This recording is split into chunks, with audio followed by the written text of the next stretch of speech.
What's up, everybody? Your boy Jordan here, talking about gaining weight, gaining mass. So many people ask me, hey dude, can you help me gain weight? What should I do for training? What should I do for diet? How much cardio should I do? Etc. And not that I don't recommend doing cardio while trying to gain weight, but the thing you have to keep in mind is that that's extra calories burned, so you're going to have to make up for that by eating more. Okay, the number one thing that I would suggest is to, first of all, track your food so you know exactly how much you're eating, because there's so many people that are hard gainers that say, I'm eating so much, I can't gain weight.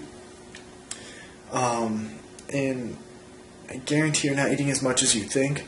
And for those of you that are cutting and you're not really losing weight, I guarantee you're eating a lot more than you think you are. So it goes both ways. But the number one way is just to eat. Eat and eat and eat. You don't have to eat everything clean, especially, if you're not competing, your off season is more your rest time, where you don't have to diet as strictly. If you want to have, a few free meals or cheat meals a week, go for it. But the bottom line is to eat that food. Ways you could do this is very basic. For those of you that don't want to track your food, or you can't really track your food, say you're in college or you're really busy, is to get protein with every single meal you eat. That's the biggest tip. You need protein to build muscle, duh. But if you're eating, we'll just say 5 meals a day. Try to eat as many times a day as you can. Between like 3 and 10. Shit, if you can eat 10 times a day, go for it. But include protein with each meal. So for breakfast, have maybe 6 eggs, right? And 2 cups of oatmeal.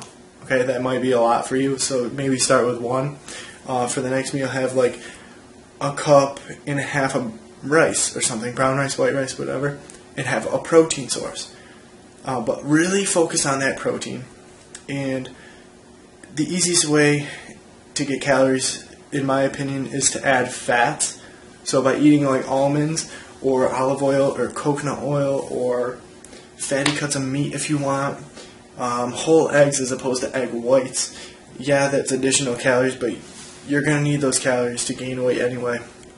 Typically, you're going to want, in order to gain 1 pound per week, you want like a 500 calorie surplus every single day above your baseline metabolism. So your maintenance calories.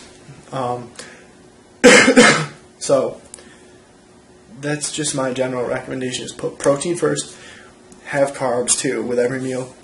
And basically it's personalization.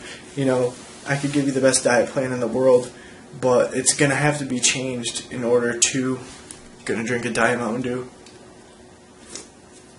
in order to work. Now that's the diet aspect, is just to eat. And to fill in the calories, have protein shakes. I'm not a huge believer in protein shakes. I mean, I do take them. I don't take them religiously post-workout. I'm trying to more and more just for the sake of being 100% optimal. But do I think you need them? Absolutely not. Do I take them? Sometimes. I prefer to mix them in some of my foods for flavor. For example, I'll mix in like my Probiotic SR by MHP.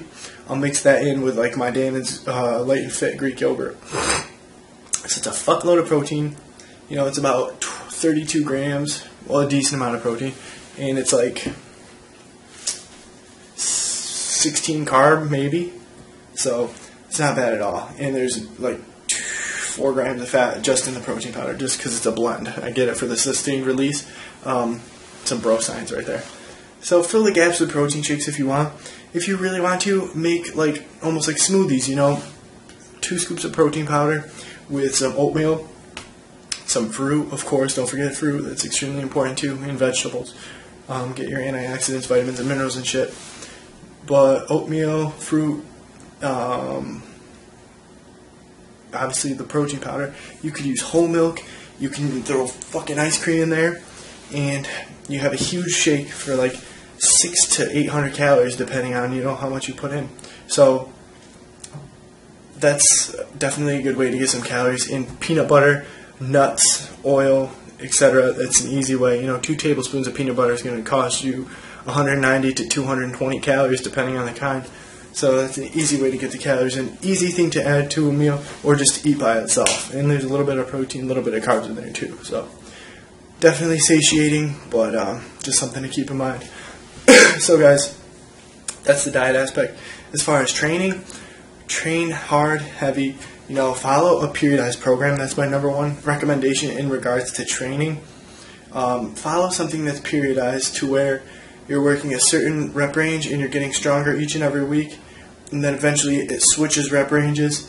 A good example of this would be the Arnold Blueprint. I think you start off with like 5x5s or 3x5s with a ton of exercises. And then after the first cycle, I think it's like a 4 to 6 week cycle, you switch to a higher rep. And it definitely will cause some strength gains, especially if you're in a caloric surplus. You're getting enough calories to gain weight. So aim to gain like 1 pound per week, half a pound to 1.5 pounds a week. And weigh yourself, empty stomach, no water obviously, after you pee, after you shit, naked in the morning, on the same day, around the same time, every week. And if your scale goes up by say 2 pounds that week, cut back the calories. If you only gain like 1/4 pound that week, to eat more food. So it helps if you have more variables controlled than not. So my recommendation, as I said, is just to #1, track your food. If you really can't, try to keep your meals somewhat consistent as far as your protein to carb ratio. And that's an easy way to get it done without being completely, overly scientific. So those are some training and cardio and diet recommendations on gaining weight for hard gainers. I hope you like this video, guys. More to come in the near future, and I'll see you guys in the next video. Peace out, baby.